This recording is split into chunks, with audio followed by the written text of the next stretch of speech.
இயேசு கிறிஸ்துவில் மிகவும் அன்பானவர்களே, 2 பேதுரு 3ஆம் அதிகாரத்தின் வேத தியான பகுதிக்கு உங்களை அன்புடன் வரவேற்கிறேன். பேதுரு அப்போஸ்தலர் தன்னுடைய நிருபத்தின் கடைசி பகுதியிலே வரும்போது, இயேசு கிறிஸ்துவின் 2ஆம் வருகையை குறித்தும் நித்திய வாழ்வை குறித்தும் பொய் போதகர்களை பற்றிய எச்சரிக்கையும் குறித்து சொல்லி தன்னுடைய நிருபத்தை நிறைவு செய்கின்றார். 3ஆம் அதிகாரத்தை 5 பிரிவுகளாக பிரித்து தியானிக்கலாம். முதல் பகுதி முதல் 2 வசனங்களிலும் தீர்க்கதரிசிகளின் வார்த்தைகளை நினைவுகூறுவதை பார்க்கின்றோம். 2வது பகுதி 3ஆம் வசனத்திலிருந்து 7ஆம் வசனம் வரைக்கும் கடைசி நாட்களிலே பரியாசக்காரர்கள் எப்படி செயல்படுவார்கள் என்பதை குறித்து தெளிவுபடுத்துகின்றார். 3வது பகுதி 8ஆம் வசனத்திலிருந்து 10ஆம் வசனம் வரைக்கும் கர்த்தருடைய பொறுமையின் காலத்தை குறித்து சொல்லப்பட்டிருக்கிறது. 4வது பகுதி 11ஆம் வசனத்திலிருந்து 13ஆம் வசனம் வரைக்கும் புதிய வானமும் புதிய பூமியும் குறித்த தீர்க்க தரிசனம் நிறைவேறும் என்பது சொல்லப்பட்டிருக்கிறது. 5வது பகுதி 14ஆம் வசனத்திலிருந்து 18ஆம் வசனம் வரைக்கும் கிறிஸ்துவுக்குள் வளருவதை குறித்து நமக்கு கற்றுத்தருகிறது. முதல் பகுதியிலே தீர்க்கதரிசிகளின் வார்த்தைகளை நினைவூர்ந்து எழுதியிருக்கின்றார். 2 பேதுரு 3ஆம் அதிகாரம் 2வது வசனம், பரிசுத்த தீர்க்கதரிசிகளால் முன் சொல்லப்பட்ட வார்த்தைகளையும் இரட்சகராயிருக்கிற கர்த்தருடைய அப்போஸ்தலராகிய எங்களுடைய கட்டளைகளையும் நீங்கள் நினைவுகூரும்படி இந்த நிருபங்களினால் உங்கள் உண்மையான மனதை நினைப்பூட்டி எழுதுகிறேன். 2 காரியங்கள்: தீர்க்கதரிசிகளுடைய வார்த்தைகள், அப்போஸ்தலருடைய கட்டளைகளை நினைவுகூர வேண்டும் என்பதை நினைப்பூட்டுகின்றார். ஏனென்றால் தீர்க்கதரிசிகள் மூலமாய் சொல்லப்பட்டவைகள் இயேசு கிறிஸ்துவிலே நிறைவேறினது. அப்போஸ்தலர் 3ஆம் அதிகாரம் 18வது வசனத்தை நாம் படிக்கும்போது, கிறிஸ்து பாடுபட வேண்டுமென்று தேவன் தம்முடைய தீர்க்கதரிசிகள் எல்லாருடைய வாக்கினாலும் முன்னறிவித்தவைகளை இவ்விதமாய் நிறைவேற்றினார். இயேசு கிறிஸ்துவின் அனைத்து வாழ்க்கையின் பகுதிகளை குறித்தும் ஏசாயா தீர்க்கதரிசி முன்னறிவித்திருக்கிறார். விசேஷமாக கிறிஸ்துவின் பாடுகளை குறித்து அவர் தீர்க்க தரிசனமாய் சொல்லியிருக்கின்றார். ஆகவே பழைய ஏற்பாட்டிலும் புதிய ஏற்பாட்டிலும் உள்ளவற்றை நாம் கற்றறிந்து அவைகளின்படி நம்முடைய வாழ்க்கையை அமைக்க வேண்டும் என்பதை இந்த வேத பகுதி நமக்கு சொல்லுகின்றது. 2வது பகுதியாக கடைசி நாட்களிலே பரியாசக்காரர் இருப்பார்கள் என்பதை குறித்து 3ஆம் வசனத்திலிருந்து 7வது வசனம் வரைக்கும் நாம் படிக்கின்றோம். 3வது வசனத்திலே முதலாவது நீங்கள் அறிய வேண்டியது என்னவென்றால், கடைசி நாட்களில் பரியாசக்காரர் வந்து தங்கள் சுய இச்சைகளின்படியே நடந்து அவர் வருவார் என்று சொல்லுகிற வாக்குத்தத்தம் எங்கே? பிதாக்கள் நித்திரை அடைந்த பின்பு சகலமும் சிருஷ்டிப்பின் தோற்றம் முதல் இருந்த விதமாகவே இருக்கிறதே என்று சொல்லுவார்கள். அவர்களுக்கு புரியவில்லை. ஆண்டவருடைய சத்திய வசனங்களை ஆராய்ந்து அறியாதபடியினாலும் தெரியாதபடியினாலும் பரியாசம் பண்ணுகிறவர்களாய் மாறிப்போனார்கள். யூதா நிருபத்தின் முதல் அதிகாரத்தின் 18வது வசனத்திலே கடைசி காலத்திலே தங்கள் துன்மார்க்கமான இச்சைகளின்படி நடக்கிற பரியாசக்காரர் தோன்றுவார்கள் என்று உங்களுக்கு சொன்னார்களே. இந்த கடைசி காலத்தில் இப்படிப்பட்ட பல்வேறு விதமான தங்களுடைய இச்சையை நிறைவேற்ற விரும்புகின்றவர்கள் பரியாசக்காரர்களாய் மாறிப்போனார்கள். இயேசு கிறிஸ்து நான் திரும்பவும் வந்து உங்களை சேர்த்து கொள்வேன் என்று நமக்கு வாக்குத்தத்தம் கொடுத்திருக்கின்றார். யோவான் நற்செய்தி நூல் 14ஆம் அதிகாரம் 3வது வசனத்திலே, நான் போய் உங்களுக்காக ஸ்தலத்தை ஆயத்தம் பண்ணின பின்பு நான் இருக்கிற இடத்திலே நீங்களும் இருக்கும்படி நான் மறுபடியும் வந்து உங்களை என்னிடத்தில் சேர்த்து கொள்வேன். நம்மை தன்னிடத்தில் சேர்த்து கொள்வதற்காக இரட்சகர் இயேசு கிறிஸ்து மறுபடியும் வருவேன் என்பதை அவர் திட்டமும் தெளிவுமாக சொல்லியிருக்கின்றார்.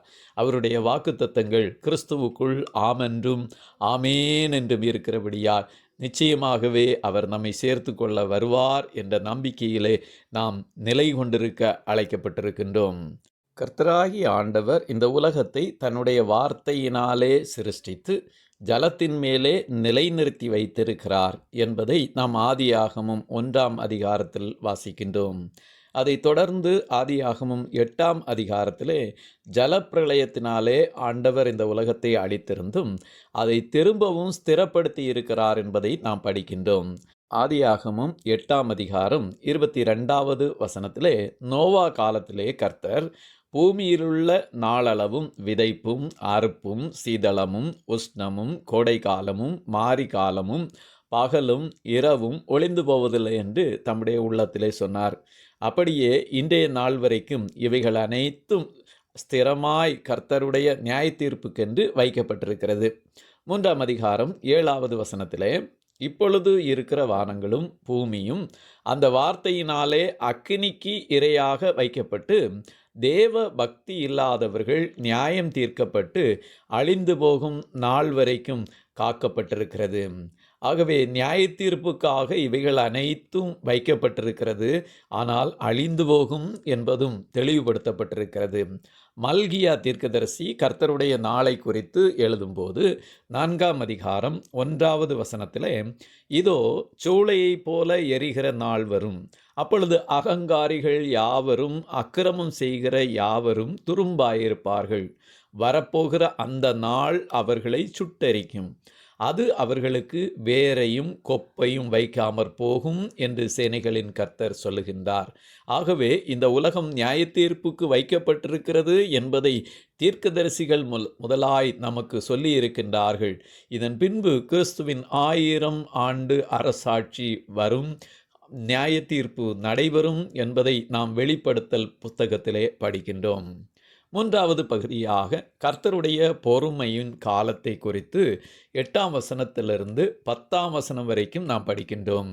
3ஆம் அதிகாரம் 8வது வசனத்திலே, பிரியமானவர்களே, கர்த்தருக்கு ஒரு நாள் 1000 வருஷம் போலவும் 1000 வருஷம் ஒரு நாள் போலவும் இருக்கிறதென்று இந்த ஒரு காரியத்தை நீங்கள் அறியாதிருக்க வேண்டாம். சங்கீதக்காரர் 90ஆம் சங்கீதம் 4வது வசனத்தில் சொன்ன அதே பகுதி இங்கு எடுத்தாளப்பட்டிருக்கிறது. உம்முடைய பார்வைக்கு 1000 வருஷம் நேற்று கழிந்த நாள் போலவும் ராச்சாமம் போலவும் இருக்கிறது. ஒரு நாள் 1000 வருஷம் போல என்பது மனிதனுடைய கணக்கிற்கு அப்பாற்பட்டதாக இருக்கின்றது. தேவனுடைய கணக்கு மனிதனுடைய கணக்கை போன்று அல்ல. ஆனால் ஒரு காரியத்தை நிறைவேற்றுவதற்கு 1000 வருடங்கள் மனிதனுக்கு ஆகலாம். கர்த்தருக்கு ஒரே நாளில் ஒரே நேரத்திலே அவைகள் முழுவதும் நிறைவேறி முடியும் என்பதை நாம் புரிந்து கொள்ள வேண்டும். 2 பேதுரு 3ஆம் அதிகாரம் 9வது வசனத்திலே, தாமதிக்கிறார் என்று சிலர் எண்ணுகிறபடி கர்த்தர் தமது வாக்குத்தத்தத்தை குறித்து தாமதமாயிராமல் ஒருவரும் கெட்டுப்போகாமல் எல்லாரும் மனந்திரும்ப வேண்டுமென்று விரும்பி நம்மேல் நீடிய பொறுமை உள்ளவராய் இருக்கிறார். ஆண்டவர் இயேசு கிறிஸ்து சீக்கிரமாய் வருகிறார், வாசல் அருகே நின்று கொண்டிருக்கின்றார். அவருடைய வருகை தாமதிக்கிறது என்று மனிதர்கள் எண்ணிக்கொண்டு இருக்கிறபடி தாமதம் ஆகவில்லை. ஆனால் ஆண்டவர் அனைவரும் ரட்சிக்கப்பட வேண்டும், மனம் திரும்ப வேண்டும் என்று விரும்பி நீடிய பொறுமை உள்ளவராக இருக்கின்றார். இயேசு கிறிஸ்து தன்னுடைய வருகையை குறித்து சொல்லும்போது மத்தேயு 24ஆம் அதிகாரம் 14வது வசனத்திலே, ராஜ்யத்தினுடைய இந்த சுவிசேஷம் பூலோகமெங்குமுள்ள சகல ஜாதிகளுக்கும் சாட்சியாக பிரசங்கிக்கப்படும், அப்பொழுது முடிவு வரும் என்று சொல்லியிருக்கின்றார். சுவிசேஷம் பிரசங்கிக்கப்படும் அனைத்து குடிமக்களுக்கும் அப்போது முடிவு வரும். அன்பானவர்களே, நமக்கு ஒரு பொறுப்பு இருக்கிறது. கிறிஸ்துவுடைய வருகைக்கு முன்பாக இந்த சுவிசேஷம் அனைத்து மக்களுக்கும் பிரசங்கிக்கப்பட்டு அவர்களை மனம் திரும்ப வைக்க வேண்டிய பொறுப்பு நமக்கு ஆண்டவர் தந்திருக்கின்றார். அதை நாம் செய்வோமாக. அதே போல ஆண்டவருடைய சித்தம் என்னது என்பதை 1 தீமோத்தேயு 2ஆம் அதிகாரம் 4வது வசனத்திலே படிக்கின்றோம். எல்லா மனுஷரும் ரட்சிக்கப்படவும் சத்தியத்தை அறிகிற அறிவை அடையவும் அவர் சித்தமுள்ளவராய் இருக்கிறார். ஆண்டவருடைய சித்தம் ஒருவரும் கெட்டு போகக்கூடாது, அனைவரும் ரட்சிக்கப்பட வேண்டும் என்று. அப்படி என்றால் நம்முடைய பொறுப்பான சுவிசேஷம் அறிவிப்பதை நாம் எப்பொழுதும் அறிவித்து கொண்டே இருக்க வேண்டும்.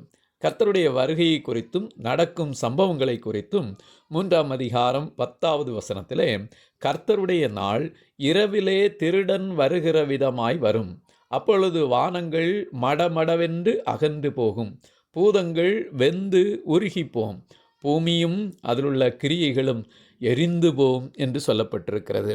கர்த்தருடைய வருகை எவ்விதமாய் இருக்கும் என்பதை இயேசு கிறிஸ்துவே சொல்லியிருக்கின்றார். மத்தேயு 24ஆம் அதிகாரம் 42லிருந்து 44 வரைக்கும் நாம் படிக்கும்போது, உங்கள் ஆண்டவர் இன்ன நாளிகையிலே வருவார் என்று நீங்கள் அறியாதிருக்கிறபடியினால் விழித்திருங்கள். திருடன் இன்ன ஜாமத்தில் வருவான் என்று வீட்டெஜமான் அறிந்திருந்தால் அவன் விழித்திருந்து தன் வீட்டை கன்னமிடவிட்டான் என்று அறிவீர்கள். நீங்கள் நினையாத நாளிகையிலே மனுஷகுமாரன் வருவார். ஆதலால் நீங்களும் ஆயத்தமாயிருங்கள். நாம் ஆயத்தமாயிருக்க அழைக்கப்பட்டிருக்கிறோம். ஏனென்றால் கர்த்தருடைய நாள் மிக மிக சமீபமாயிருக்கிறது.